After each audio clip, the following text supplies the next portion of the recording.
히말라야 숲 높은 곳, 나무 구멍 속에서 당신이 태어납니다. 곧 형제들도 태어나 미리 모아둔 잎과 나무 껍질 둥지에 내려앉습니다. 아직 보거나 걷지 못해 서로와 어미 품에 밀착하자 어미는 꼬리로 당신들을 따뜻하게 감쌉니다. 그 후 어미는 굴을 나섭니다. 입구는 좁은 나무 틈이라 몸이 겨우 빠져나갈 정도입니다. 어미는 발톱으로 껍질을 움켜쥐고 머리부터 내려가가지 사이로 사라집니다. 새끼들은 어둠 속에서 어미가 올 때까지 가만히 기다립니다. 몇 시간 후 어머니는 입에 대나무 잎을 물고 나무를 타고 돌아옵니다. 다시 굴로 들어와 혀로 당신을 핥으며 털에 붙은 막을 정리해 줍니다. 그런데 갑자기 밖에서 긁는 소리가 들리자 어머니가 멈춥니다.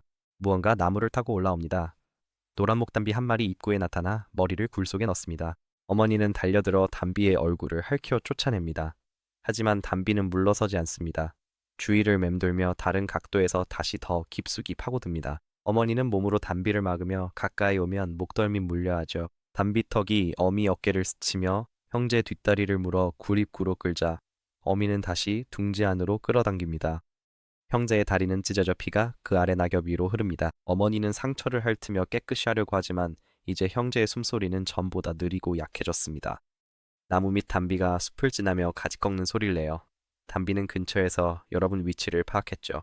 이렇게 작은 굴에서는 담비가 다시 오면 숨을 곳이 없습니다. 생후 3개월이 된 당신. 몇 주 전 눈을 떴고 다리도 튼튼해져 처음 굴 밖을 나섭니다. 어머니가 입구에서 뒤를 돌아보자 당신도 어머니를 따라 나섭니다. 형제는 둥지에 남아 며칠째 누워있던 자리에서 움직이지 않습니다. 좁은 가지 위로 거친 나무 껍질이 느껴지며 당신은 발톱으로 가지를 쥐고 어머니의 발걸음을 따라 움직이죠. 어머니는 더 높이 올라가 꼭대기 근처 대나무 쪽으로 향합니다. 당신은 다리가 떨려도 그 뒤를 따라갑니다. 그때 당신은 가지 위 대짚을 잡으려 손을 뻗지만 나무 껍질에 발이 미끄러져 옆으로 떨어지다 아래쪽 가지에 간신히 매달립니다. 잠시 그곳에 매달린 채 다시 올라가려 했습니다. 그러자 다른 나무의 레서판다가 틈을 넘어 당신 위가지에 착지합니다. 낯선 레서판다가 빠르게 다가오자 어머니가 앞을 가로막습니다. 두 레서판다는 일어선 채 서로를 핥히며 좁은 가지 위에서 균형을 잡으려 싸웁니다. 하지만 곧 가지가 무게에 부러져 두 마리 모두 아래로 뚫고 내려가 바닥으로 추락합니다. 어머니가 다시 올라오자 낯선 레서판다는 숲속으로 달아납니다. 어머니는 당신을 코로 밀며 형제가 있는 굴로 이끕니다. 레서판다는 영역 동물이라 먹이 구역을 다른 개체와 공유하지 않습니다. 숲에는 레서판다가 가득하지만 너무 가까이 다가가면 대부분 공격할 것입니다. 조금 시간이 흘러 이제 당신은 6달이 되었습니다. 몇 주 전에 형제가 죽어서 이제는 어머니와 당신 둘만이 함께 숲을 헤매고 있습니다. 어머니는 굴에서 내려와 무성한 대나무 숲으로 당신을 이끕니다. 첫 번째, 대나무 줄기 앞에서 멈춘 어머니는 줄기를 물어뜯고 잎을 벗겨내며 부드러운 새순만 천천히 먹습니다. 당신도 어머니를 따라 가장 가까운 줄기를 물어뜯어 봅니다. 하지만 이빨로 단단한 껍질을 뚫을 수 없어 찢으려고 애를 씁니다. 그러자 어머니가 코로 밀어내며 땅 근처에 어린 새순을 보여줍니다. 그것을 물자줄기가 쉽게 꺾여 부드러운 속살을 씹을 수 있습니다. 그때 히말라야 흑곰이 뒤쪽 대나무 숲에서 뛰쳐나와 줄기를 부러뜨리며 다가옵니다. 어머니가 멈춰서서 뒤로 물러나자 당신도 나무 쪽으로 어머니를 따라갑니다. 하지만 그때 마른 가지를 밟는 바람에 가지가 부러져 숲속을 가르는 날카로운 소리가 울립니다. 곰이 그 소리를 듣고 당신 쪽을 바라보며 뒷다리로 일어섭니다. 곰이 네 발로 기어 다가오자 어머니는 재빨리 나무를 오릅니다. 당신도 어머니를 따라 서둘러 나무를 오르며 나무를 핥히는 곰의 발톱을 피해 올라갑니다. 곰이 떠날 때까지, 해가 지기 시작할 때까지 당신은 나뭇가지 위에서 계속해서 버팁니다. 나무에서 내려오자 대나무 밭은 엉망입니다. 생존을 위해 온종일 먹어야 하므로 서둘러 새 터전을 찾아야 합니다. 이제 1살이 된 당신에게 어머니는 몇 주 전부터 동행을 거부하며 접근하면 발톱을 휘두릅니다. 그래서 당신은 혼자 숲을 헤매며 자신의 영역을 찾고 있습니다. 이제 눈이 땅을 덮어 먹이를 찾기가 더 어려워졌습니다. 그러다 큰 나무 사이 대나무 밭을 발견하고 죽순을 먹다 나무에 남겨진 냄새를 맡습니다.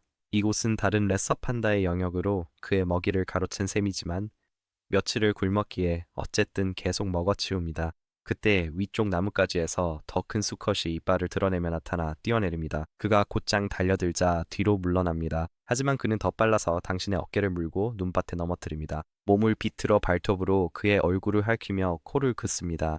하지만 힘이 훨씬 세서 축 늘어질 때까지 체중으로 짓누릅니다. 그는 당신을 놓아주고 뒤로 물러나 당신이 떠나는 모습을 지켜봅니다.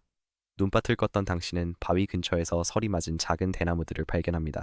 그것들로 배를 채우려 노력하다가 문득 위를 보니 나무 위 둥지에 알 3개가 놓여 있습니다. 당신은 곧장 나무 위로 올라가 그 알들까지 모두 먹어치웁니다. 초겨울인데 벌써 살이 빠졌고 어느덧 당신은 2살이 됐네요. 몇 달 동안 작은 영역에 살며 매일 같은 대나무 밭에서 먹었습니다. 그때 대나무가 꽃피워 하얀 꽃들로 밤사이 숲이 뒤덮입니다. 몇 주 뒤 영역 내 모든 대나무가 갈색으로 말라 죽고 먹이가 바닥납니다. 결국 낯선 곳으로 이동하며 굴에서 가장 멀리 벗어나게 됩니다. 그때 도토리가 땅에 흩어져 있는 참나무 숲을 발견하게 되어 찾을 수 있는 대나무와 함께 도토리도 먹기 시작합니다. 그때 먹이를 먹던 피가새 무리가 흩어지며 날아오르자 당신은 위를 봅니다. 구름표범 한 마리가 머리 위 나뭇가지에서 당신을 뚫어지게 노려봅니다. 표범이 뒤에 착지하자 당신은 근처 나무로 달려가 껍질을 파고들며 빠르게 기어오릅니다. 표범도 따라오지만 당신은 더 높이 올라가 결국 표범의 무게를 견딜 수 없는 얇은 가지에 도달합니다. 그런 다음 당신은 옆 나무로 옮겨 틈을 뛰어넘어 다음 나무와 연결된 가지에 착지합니다. 당신이 표범이 못 오는 나무 꼭대기에서 하루 종일 이동하며 보냅니다. 해가 질 무렵 아래 계곡에 무성한 대나무 숲을 발견합니다. 대나무가 여전히 푸르니 이제 예전 영역을 떠나 내려가야 합니다. 하지만 계곡엔 물이 모이고 물은 표범보다 큰 동물을 불러옵니다. 3살이 된 당신의 몸에 변화가 생기기 시작합니다. 향선을 이용해 나무에 자신의 흔적을 더 자주 남기게 되죠. 그러던 어느 날 암컷의 냄새를 따라 숲을 지나가다 마침내 나뭇가지 위에서 쉬고 있는 그녀를 발견합니다. 하지만 이미 다른 수컷이 그곳에 나타나 나무 아래를 맴돌며 자신의 냄새를 표시하고 있습니다. 그가 암컷 쪽으로 나무를 오르자 당신도 반대편에서 올라 같은 가지 중간에서 마주합니다. 2마리 모두 뒷다리로 서서 꼬리를 부풀려 몸집을 더 크게 보이며 입을 벌려 이빨을 드러내죠. 그가 가지를 따라 달려들자 당신도 맞서며 서로 붙잡고 밀어냅니다. 당신은 어깨를 물고 그는 얼굴을 핥히며 좁은 나뭇가지 위에서 균형을 잡으며 싸웁니다. 결국 당신이 그를 밀어내자 그는 중심을 잃고 아래로 떨어집니다. 그는 그곳에서 당신을 지켜보고 암컷은 그대로 있어 당신은 천천히 그녀에게 올라갑니다. 그녀가 피하거나 핥히지 않아 당신은 더 가까이 다가가 이틀간 함께 머뭅니다. 그러다 그녀가 발톱을 세워 쫓아내면 당신은 영역으로 돌아갑니다. 레서 판다는 1년에 단 하루 이틀만 교미하며 내년 봄 새끼가 태어나도 당신은 그 존재조차 모를 것입니다. 시간이 흘러 당신은 이제 5살이 됩니다. 수년간 같은 곳에 살며 대나무를 먹고 참나무 구멍에서 잠을 자왔습니다. 어느 날 오후 연기가 스며들자 당신은 근원을 찾아 나무를 내려갑니다. 그때 나무들 사이로 주황색 불빛이 깜박이며 언덕 위로 번져 숲 바닥에 마른 풀과 낙엽을 태우는 것을 봅니다. 불길이 번지자 당신은 나무로 올라 연기가 덜한 높은 가지로 옮겨갑니다.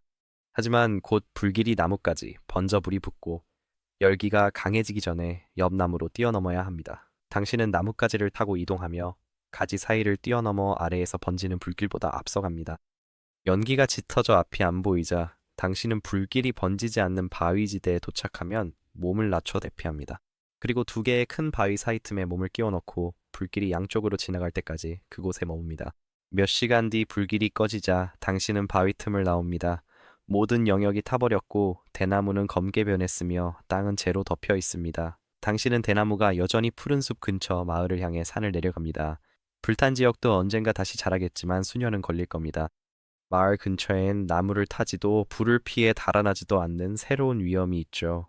7살인 당신은 숲 가장자리에서 2년째 살며 나무와 밭 사이 대나무를 먹고 지냅니다. 어느 저녁 나무에서 내려와 익숙한 오솔길을 따라 걷습니다. 공터 반대편 빽빽한 대나무 숲을 향합니다. 갑자기 앞다리에 뭔가가 꽉 조여지며 당신을 옆으로 잡아당겨 땅에 내동댕이 칩니다. 철사 고리가 발목을 감싸 털을 뚫고 그 아래 피부를 파고듭니다. 당신은 몸을 비틀고 이빨로 철사를 끊으려 했습니다. 하지만 철사는 더 조여들 뿐이고 반대로 몸을 끌며 바닥을 기어갑니다. 철사는 다리에 더 깊숙이 박힙니다. 날이 박자한 남자가 오솔길을 따라 다가옵니다. 그는 덫을 확인하러 왔다가 당신을 발견합니다. 그가 다가와 일어서려는 당신의 머리를 막대기로 내리칩니다. 저항할 새도 없이 의식이 끊깁니다. 그는 다리에 철사를 풀고 밧줄에 묶어 산 아래로 끌고 갑니다. 털은 팔리고 사체는 마을 밖도랑에 버려집니다.